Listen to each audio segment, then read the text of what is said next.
It is called dissociative amnesia. Hindi ito yung amnesia na alam ng marami, ha? Hindi yung nauntog ka tapos nakalimutan mo na lahat. Sabi ni Ninong, may pinapainom daw siya sa akin. Yes, certain types of drugs and alcohol can make people forget their bad memories. What happened to you, what you experienced, was a trauma response. Defense mechanism yun ng brain mo para burahin lahat ng masasamang alaala mo.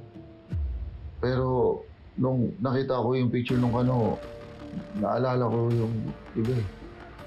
Yes. No matter how much we bury our dark memories, babalik pa rin kapag may trigger na nakita natin o kaya naamoy natin. Sabi nga nila, the mind may forget, but the body remembers.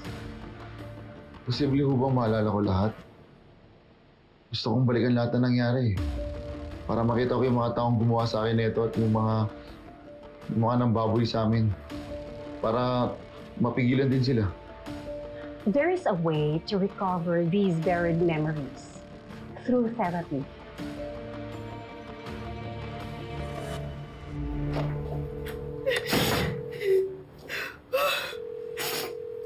Hello, Ma? Ma, dito po ako sa hospital. Don't worry. I'm safe.